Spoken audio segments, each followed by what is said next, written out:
nuts. No, it's hot cross buns. No nuts. You can have a walnut and a cross bun. How are you going with your walnut? Can you put music on the cereal? I always forget, man. But yeah, I will. Alright, coming back at you for part 4 Oh my god. Mum, what do I do with all of this? of your solve. In the meantime, I have found Pardon? I'll do it, you go. more source material, the memoirs of Sherlock Holmes and Sherlock Holmes' last vow, right at the bookshelves.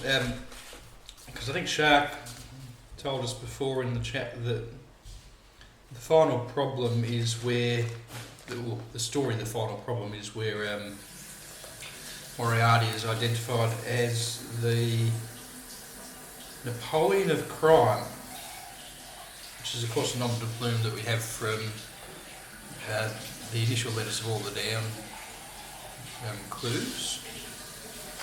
So flicking through Napoleon of crime now and trying to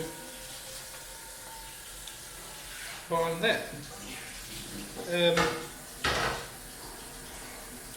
of course from the Valley Affair we got on the second page of my edition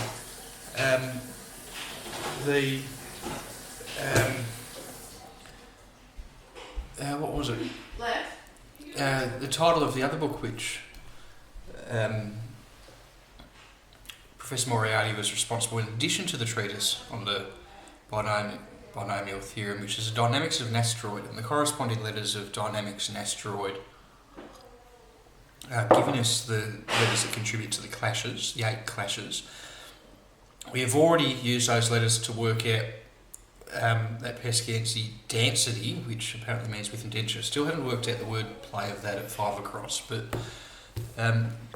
we have a few more sets of clashes here. Sorry, I didn't really see in the eye, we've used that. But that should help us work out what those other clashes are. Another book that I found on my bookshelf is, and the bookmark in this one is a ticket from Sydney to Dubbo. Can't see what year it is. Ticket from Sydney to Dubbo. It could be in the year 2022. Anyway.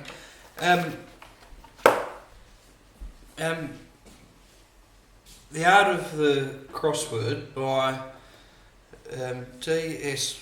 McNutt, who is of course, I think it's pronounced Ximenes. I suppose the grandfather or one of the originators of the modern cryptic crossword, and in this book he sets out his, I suppose, the rules of cryptic crossword composition and clue writing. And what I want to do is see if I can try and find a reference in that little Bible to this modern convention that we have of indicating when a word is, say, a Scottish word or an archaic word or a dialectical word, which is really a matter of fairness to the setter. But one thing we noticed when we were solving some of these clues in, I think, the second video of this crossword, but also in the last crossword, this crossword being from 2002 and the previous one being from 2001, is that convention doesn't seem to have been observed in relation to quite a few of these clues. But the idea for this video is, I think we have enough of a, just working backwards from the end game a little bit and the dynamics of an asteroid, we have enough to try and crack through these final 1, 2, 3, 4, get these final 4 clues solved, just because you know what the clashes are going to be. And I am going to speed up that process a little bit by doing some pattern searches, taking into account those clashes. But let's get these final 4 clues solved so we have a completed initial grid with the clashes, and then we'll take a hunt through Ximenes' Bible, and which is not related to this crossword, but and we'll come back and try and complete the end game probably tomorrow. I think I've done enough on this crossword today, and I was going so slowly that it's probably a good idea to attack the end game with a fresh set of eyes. So, we've got 5 clues to solve, I think, and one of those is 35 across. And I think this is a good candidate for some clashes. We have F, L, we think S, A and R, but we're not at all, obviously the S doesn't fit in.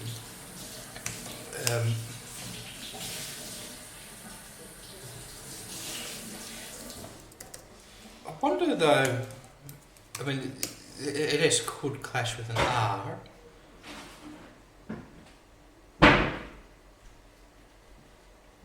Sorry, an S could clash with a Y, but being the second letter of dynamic and the second letter of asteroid. So if I just put in that, and we get flyer, which could work, it probably does have an R on the end.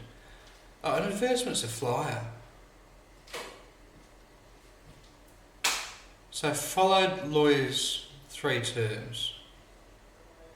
The last 3 letters of lawyer is Y. Is FL short for followed?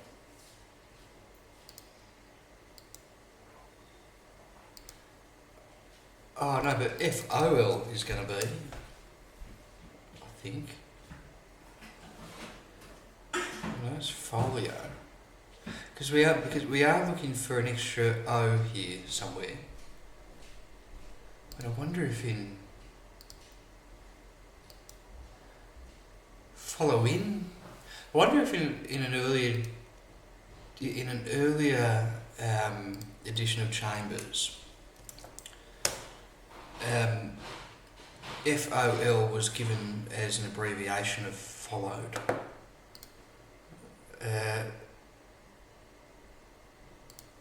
Because I can't see it as an abbreviation in the current version of Chambers. It's an abbreviation of following in columns. I wonder. Anyway, well, maybe it's just FL.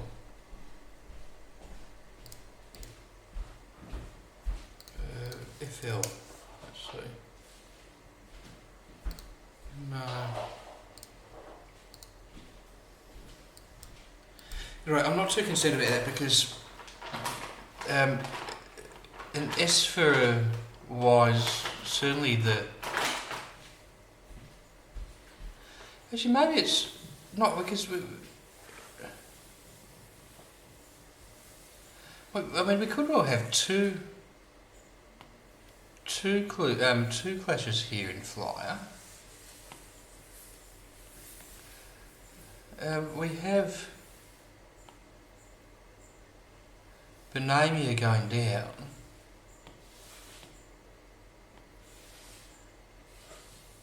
And flyer going across. That creates a clash with the A and the E.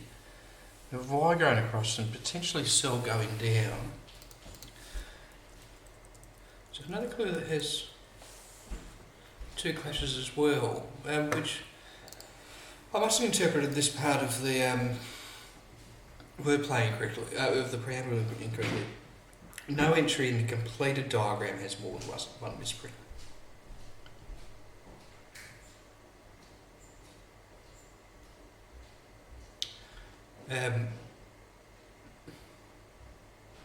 Which must actually refer to a completely different part of the puzzle. So perhaps we are working with, well, I'm fairly sure we are working with 2 different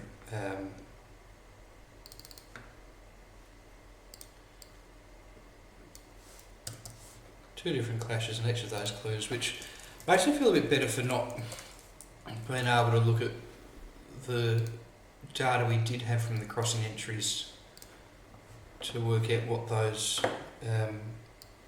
clue answers could be, because density is such an unusual word that with 2 clashes there was just no way I'd be able to pick that up. It really is a clue that you need to either brute force like we did, or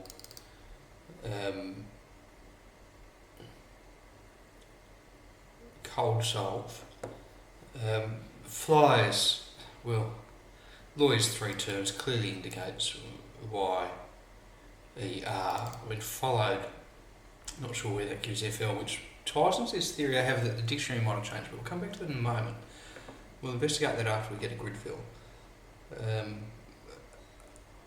But certainly in the current definition of chambers, I can't see followed as being abbreviated to FL. Anyway, flies is less than an excuse for, but density I'm not as I'm going to beat myself up about not getting density. Alright, so that means we have two. We have an M that's going to change to an R and an I that's going to change to an O.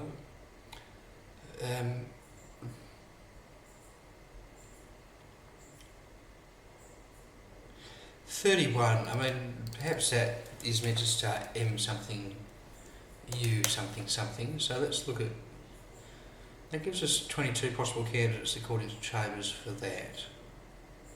So 31 across, beetles a metre long, getting us worried.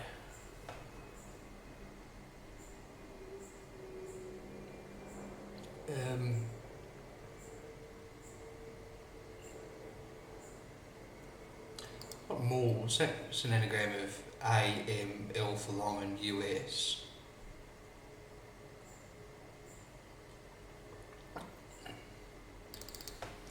What other senses are there of the word beetles? Or beetle, I should say. You've got common sense. Then you've got the heavy wooden mallet used for driving wedges, crushing, beating down, paving stones or the like. A wooden pestle-shaped utensil for mashing potatoes, beating linen and clothes. So go back to mauls. We have as a noun. Look at that. As a noun, one of the definitions of maul is a heavy wooden hammer or a beetle. I mean, once again, this is a word that could only be written by someone who just has an incredible dictionary knowledge to know that a beetle can be maul, maul can be defined as beetle. And I suppose it is in the definition itself. Maybe that's not too tricky. Well, it's at least a setter who takes the time to try and not just create fair wordplay, but I think create wordplay which is as deceptive as it could possibly be while still being fair.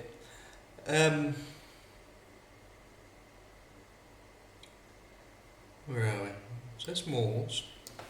Once again, this could be further evidence that we've got to change in the dictionary, because a metre long, I suspect the way this clue, the wordplay of this clue is intended to work, is that it is, worried is an indicator, an anagram indicator. And it's actually A, M, L, U, S anagrammed.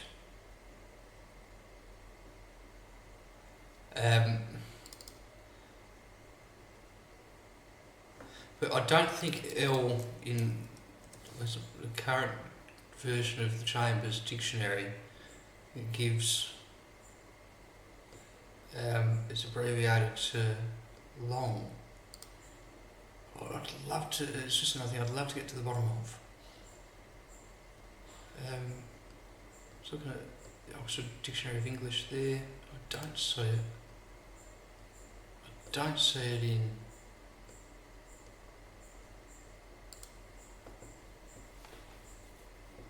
unless the wordplay works some other way, but it's just not the first thing I've seen where I thought, well, I'm not sure if the current dictionary does that. And it might be that it's been taken out of the Chambers dictionary, but then other indicators, like dialectical indicators, have been added to it. Anyway, I should have kept track of those ones I had questions about. That would tend to confirm quashy as the answer here. And I'm only going to pencil it in because I'm just not sure that it's correct. Because I can't quite pass the wordplay. So, Quolshi, I'm not sure that's how it's pronounced, but it's defined to be a black person. We do have the word black in the clue here. Wordplay being dead leaves crushed in fine perfume.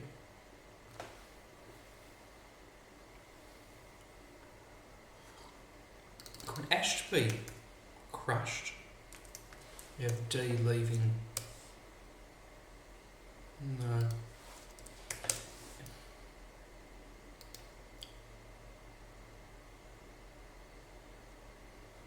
No. So for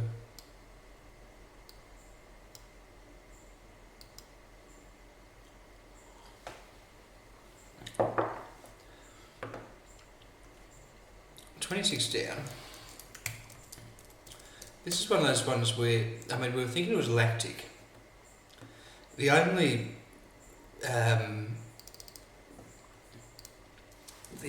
clash we have left is I to O. But now we have something AL, something IN. We were thinking lactic because of milk there as a potential indicator.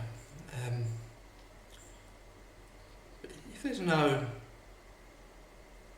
clash here, I mean, we'll try it in a second with the clash in the spot for I and O.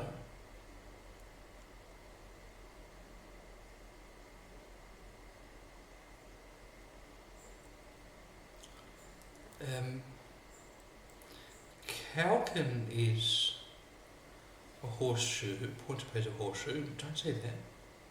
Call in, don't see that because we're looking for a single word. Fall in, take reins. Malkin, don't say that. Talk in, I don't see that. So this is a bit of an online talk in, isn't it? A walk in, I don't see that. What if the O is actually an O? The line is a bounciness of stick. Dalton's another name for an atomic mass here, isn't it? Falcon, what's it, a bird? A gallon is a unit of capacity.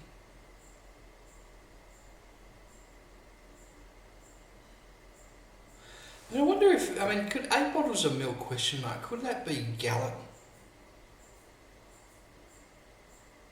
And could a French knight be gallon? I mean, what's gallo? Does that mean French? Yeah, French is signifying Roman. The answer is gallon, and we have a clash here. I'm assuming, so gallo for French, knight gives N, that is devious. 8 bottles of milk, question mark. I mean, I'm not sure. Whereas milk usually, no doubt it comes in 1/8 of a gallon.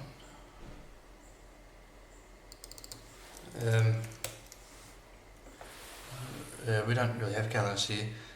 Milk, 1/8 gallon. Is that a traditional measurement?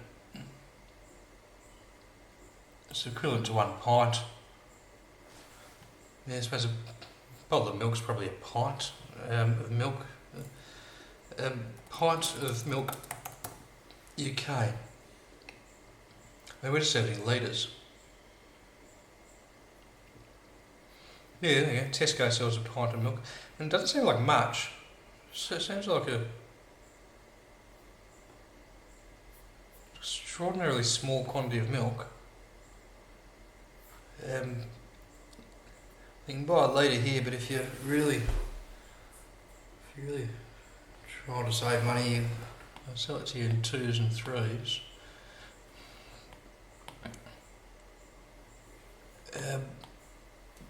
That is a devilish clue. Gallon. It's very clever though, I do like it.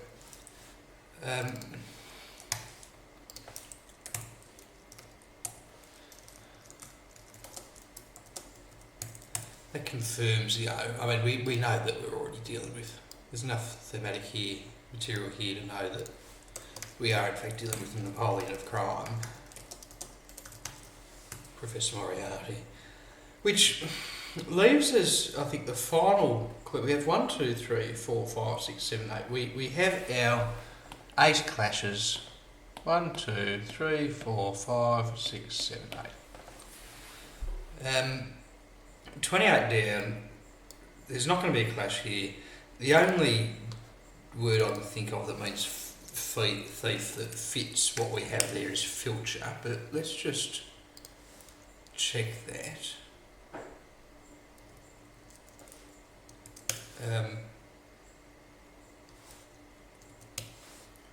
So a pilcher or a filcher.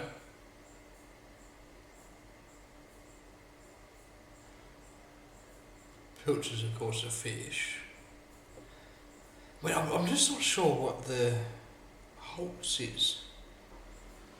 I'm just not sure how that definition works. A milcher? Animal that yields milk? It's only in the shorter English, Oxford English Dictionary. Pilfer or steal something is a filch. So a filcher is somebody who does that.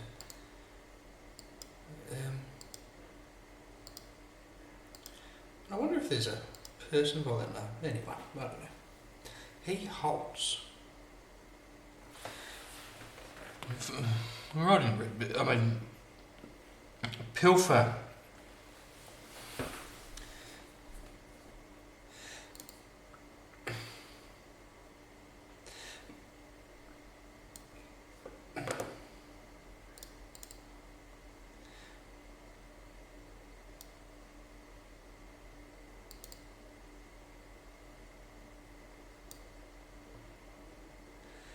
Anyway, I think it's certainly a filcher.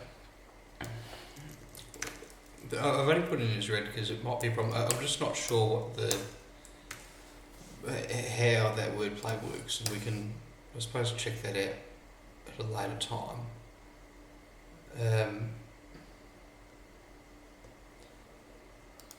Look, I think I might add some question marks under the ones I'm just not sure of. So I'm not sure of this. That's just a reminder to come back.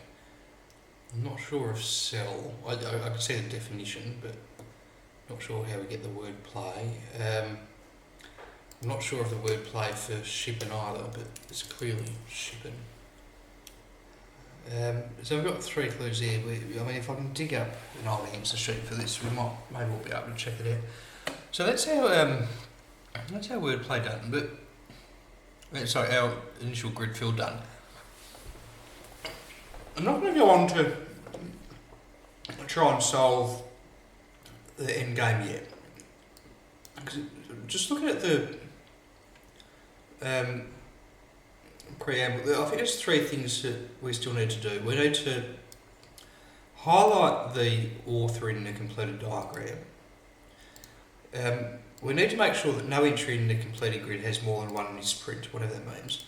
But maybe is given to that by here, because the final problem, which, as Shark pointed out before, is the name of one of the stories involving Professor Moriarty, and indeed the story involving Professor Moriarty that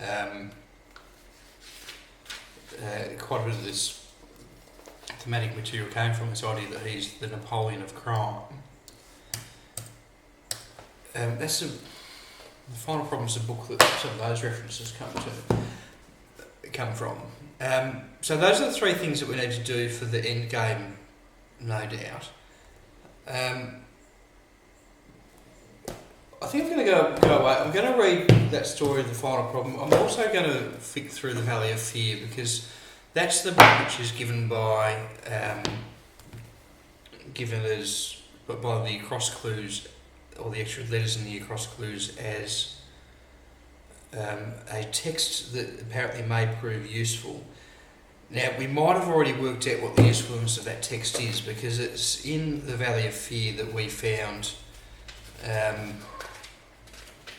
the reference to Professor Moriarty being quoting Sherlock Holmes, the celebrated author of The Dynamics of an Asteroid, which helped us identify those clashes.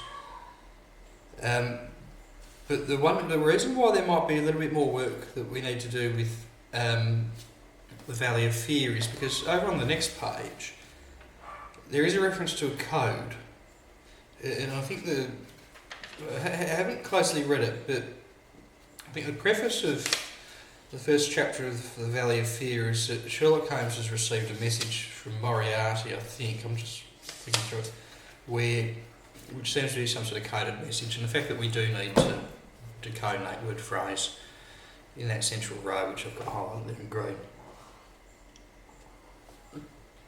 means I am going to go flip through that book before I try and start the end game. And hopefully what that will mean is, unlike the last video, part 3 of this series, which was an hour and a half of me staring at a grid and some clues and doing nothing, hopefully the next video might result in a swift conclusion to what has otherwise been, well, I think at least, a quite enjoyable solve, and obviously a very well put together puzzle, which it still has some secrets left to give. As I'm looking at this grid, I do see something park in that fourth row, and anyway, I digress. Now, I don't want to ruin the Sherlock Holmes series for anyone, but it might be the case that in the final problem, I'm just trying to recall my memory of that story from when I read it when I was a kid. Might be the case that there's a suggestion that Professor Moriarty might have pushed Sherlock Holmes off a waterfall, and I think that might have been something that happened in the final problem. It might also be the case that all might not be as it seems, and that's something that was that's a plot twist that might not have been planned by Sir Arthur Conan Doyle when he was, I think, pressed to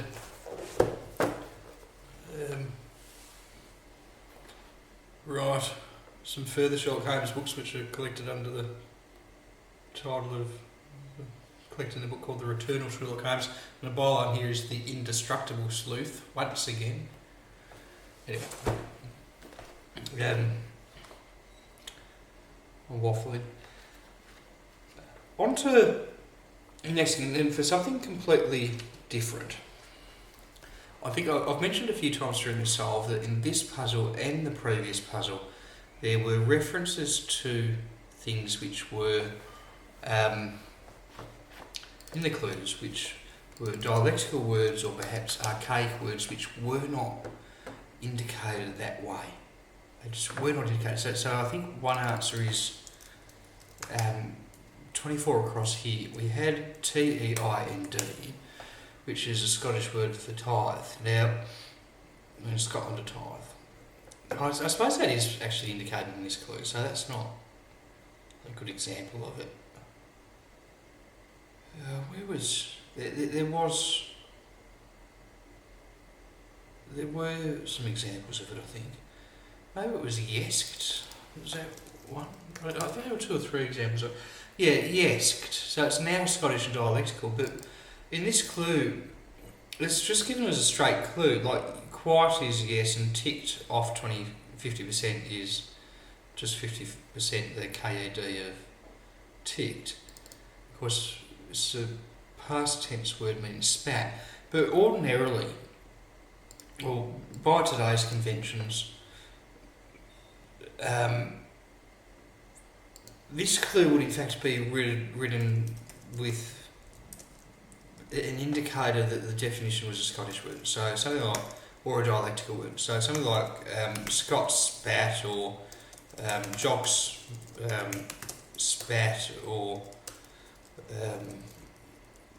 of a dialectical word, it might be local, spat, comma, quite ticked off, 50%. But there's this, there are a few other examples here in some of these clues where those indicators just were not given. And as I said, it's quite common these days. And I was wondering aloud and wondering at length still. When I was riding my bike into work today, I was thinking about it the whole way in, whether or not it's because the convention has changed, and it's a convention that even as recently as 20 years ago, 2002, this crossword was published. Maybe the current convention to indicate these things wasn't a stricter thing, or maybe the Chambers Dictionary itself has changed. So another thing that makes me think maybe the Chambers Dictionary has changed. And by that I mean, well, maybe once upon a time a word like yesk was not indicated in the Chambers Dictionary as a Scots word or a dialectical word. Maybe once upon a time L was given as an abbreviation for long, but it no longer is. And that's particularly significant when it comes to 31 across, because I think here the wordplay for this is A, M for a metre, L for long, and US, anagrammed, but in the current version of the Chambers Dictionary, I don't think L is given as an abbreviation for long. I mean, it's an abbreviation for length. But anyway, there are a few instances of that in this puzzle and the previous puzzle, which really did make me wonder whether there has been that shift. Just trying to find another example of that, but this morning I could have remembered it, but I just can't remember it now. But there were a few here. Oh, maybe it was frab. Yeah, so frab there we have for 35 down.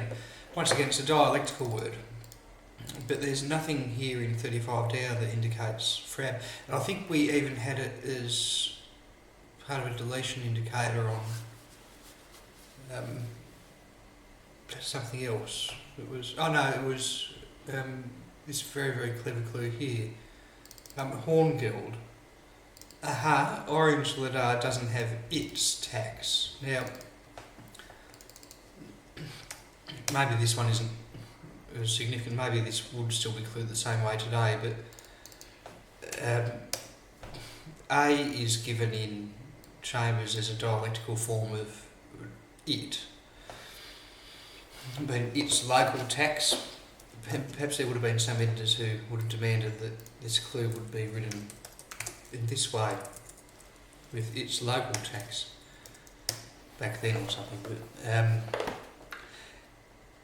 I've rabbited on for some time about what the issue is, or what the difference is, I suppose. And I've gone back to, I just went to look on my shelf for this book here, which was, sorry, I'll get it up again. Written in, I think, 1966, which is Zimny's on the art of the crossword, and Zimny's was one of the originators of the cryptic crossword. This is, of course, a reprint, but he sort of lays out various rules of construction which are followed religiously to this day by various, well, there's two different types of, or two schools of clue writing. One's the strict Zimnian style, which I suppose the essential precept of it is this idea that a clue should consist of ordinarily the definition of a clue and wordplay which instructs a solver in a grammatically correct way on how they are to construct the answer to the clue. There's a more avant-garde is probably the wrong word for it, but there's a looser sort of style of a school of thought that says that those conventions ought not be as strictly applied or enforced as Ximides would have prescribed. And those are the sorts of puzzles that one finds in The Guardian and other publications whose crossword editors maybe aren't as strict Ximidians. I'm not sure if that's how you actually pronounce it, but anyway, I'm looking through the contents of this book here there's no index unfortunately, but to look for whether or not that sort of stricture or that rule or convention that particular words should be flagged as being dialectical or say Scottish or archaic or French, whether or not as a matter of fairness it has to be indicated within a clue, but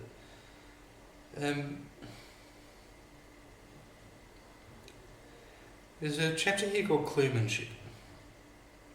Well, I'll start with Cluemanship, but then if I don't find the answer there, I'll go back and check chapter 3, which is crossword principles. But let's start with Cluemanship, which starts on page 42.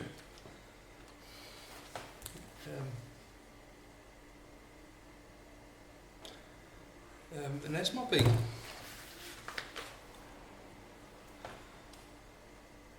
it refers to Chambers' Dictionary as early as 1966.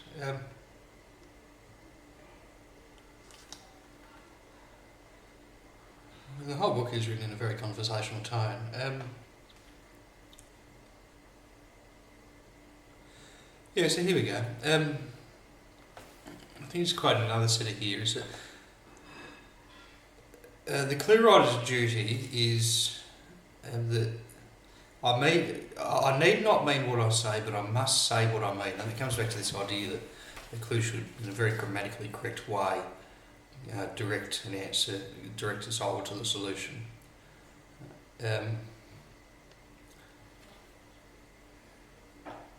Ximides goes on to say that in itself is a little cryptic to the uninitiated. I'm inclined to put it the wrong way round myself when I don't think. So let me interpret. I need not mean what I say, in the sense that my words may appear, taken literally, to mean something quite different from the meaning I really intend. And it gives an example of that.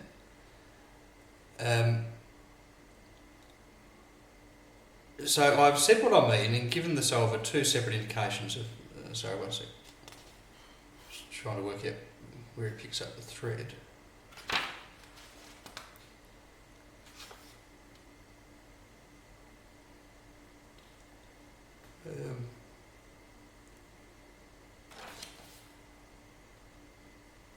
Anyway, the second part of it is it must be a grammatically correct indication of how to arrive at the wordplay.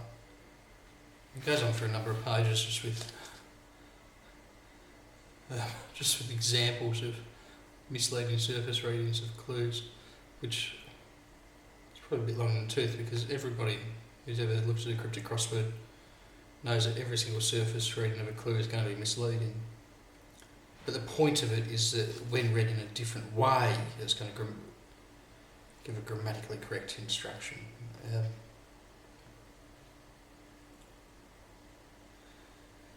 We're up to 5 pages now, which is expanding on the first part. I mean, I can hardly criticise somebody else for being verbose and windy. There we go. But I think in the course of this, he's sort of digressed into what sort of indication should be given to things.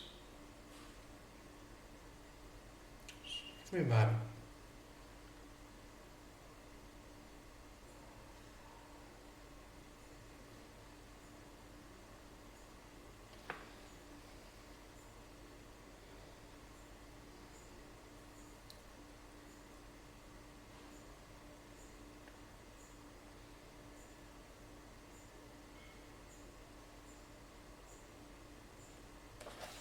is sort of a screed against bad clue writing as much as it is a instructional guide on good clue writing.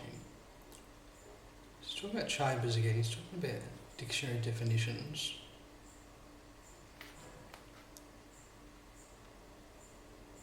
It says here, when less direct literary references are fair game and amusing when additional help is given. So less direct literary references are fair game and amusing when additional help is given, but outrageously unfair without it. And I think, the same can surely be said of cluing a dialectical word or a Scottish word without indicating to the solver that that's what they're looking for. Let's see if he picks up that thread and goes a bit further and makes the point that this is something relevant to my inquiry at the moment. No, it's gone back to the question of syntax.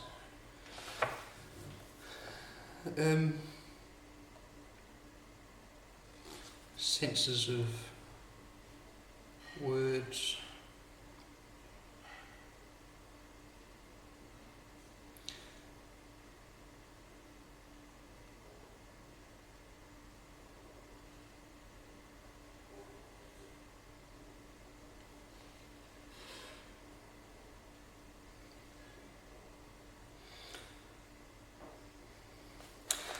This is something else that this clue potentially, this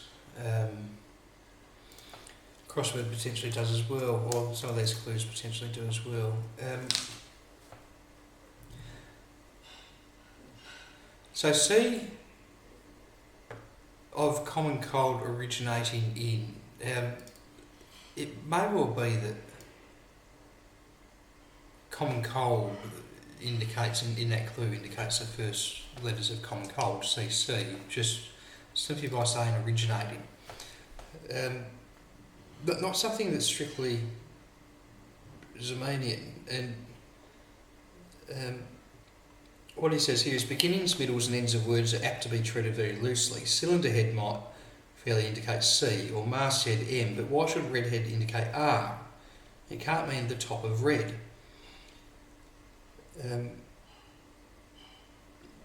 Middle should be exact middles and blah, blah, but it is difficult to see how, in a strict Zymadian sense, common cold originating could indicate CC as that clue seems to be doing, but I'll check that when I finish the crossword. But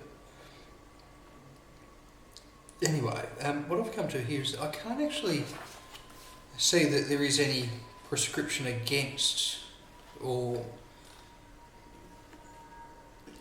injunction that a setter must indicate where they've used a dialectical word.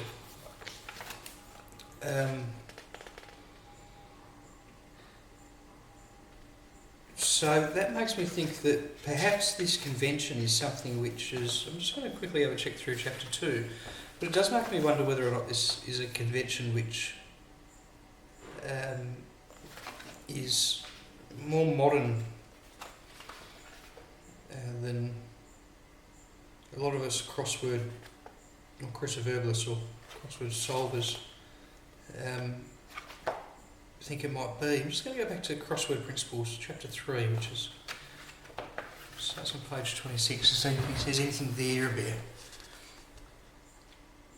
about this idea that those sorts of things should be flagged. And he refers a lot to a Frit, who's a setter who, I think he was one of the first setters who set a lot of the very early listener crosswords. Hi Vanilla, how are you? I'm trying to answer a very sort of archaic and the question that's probably not of not much interest to many people, which is when this convention of indicating that a word might be a Scottish word or an archaic word or a dialectical word came about. And I am looking through Zimini's on the art of the crossword, and I can't see that is something that he mandated when he sort of laid down the rules that are followed by at least one stream of one school of crossword setters. So I think the next thing I wanted to look into to sort of get an idea of it from a different angle is whether or not I can find an older version of Chambers, and a version of Chambers which probably would have been used by Sabre when he wrote this puzzle.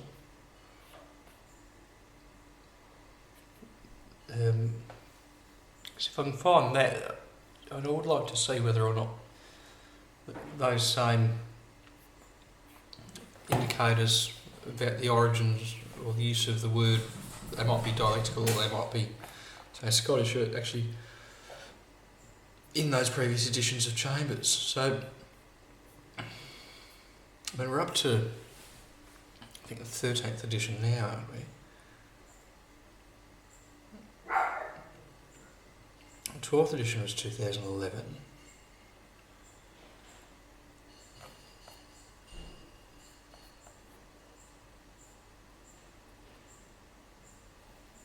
We've got some very early ones there.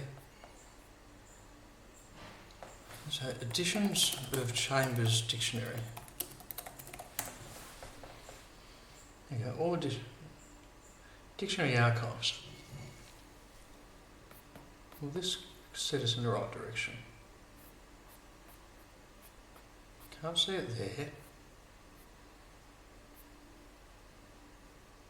I'm just going to go Chambers Dictionary 10th edition. What year would that give us? There's nothing entirely to... Well, that's 2006, so maybe we're looking at the Chambers Dictionary 9th edition. Or it might be that Sabre simply just was not using his dictionary. What year would that have been published?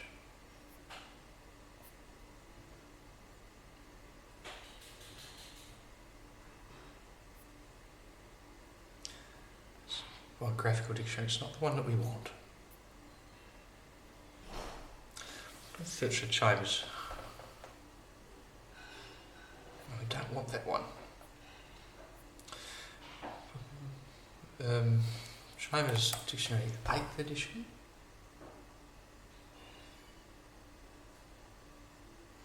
We just want something that's pre-2002.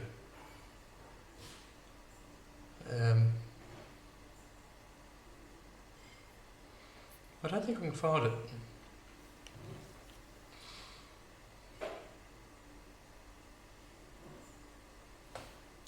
Let's have a look at the Internet Archive, I think.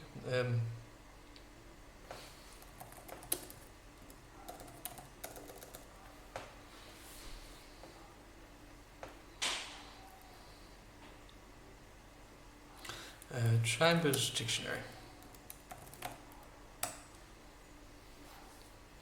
Maybe we might need to search texts, but... Okay, Chambers Dictionary of World History. What have we got here?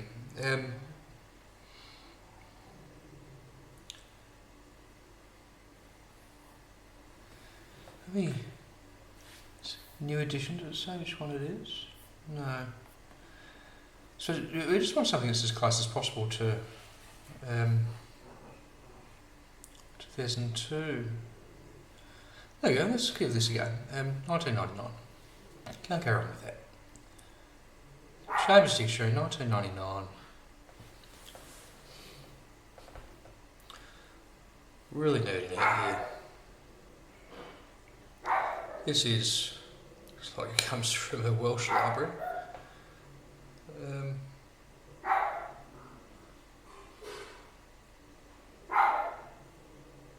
What's the imprint? There we go, reprinted 2000. This, if Sabre was using the Chambers Dictionary when he set this puzzle, no doubt this is the one that he would have been using. Let's borrow this book, see if we can look up some of these words which, see if they have Scottish indicators in them. So, Oh, so see if they've indicators in. So what's the first one we're looking at? Yesked. Let's look up yesk. Oh, wait a second. Yesk. And I'll just pull up the current definition here. Yesk. So it tells us to see yeks. So go down the page to yeks. I'll tell you what, it's the same definition. So it does indicate that it is now a Scottish and dialectical word. So the dictionary hasn't changed in respect of yesk. What was the other one? What was the word? Frab. Let's see if there's been a change there. Frab is indicated as a dialectical word.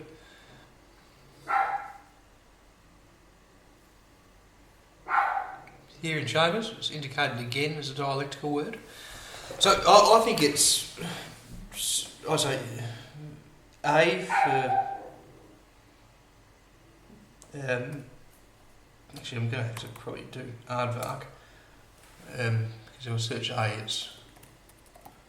I'm going to get us back to the start as quickly as I'd like. Let's go to aardvark.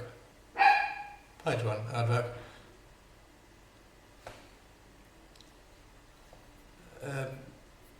No, I've borrowed this book.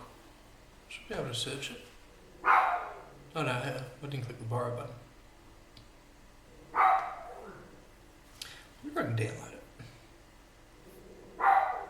Don't believe I can. Right, we're looking for the definition of aardvark, which will take us to A is... Yeah, A. So the definition of A hasn't changed at all. So, 3 examples there where... one second. Kevin! 3 examples there where... Yeah, here it is.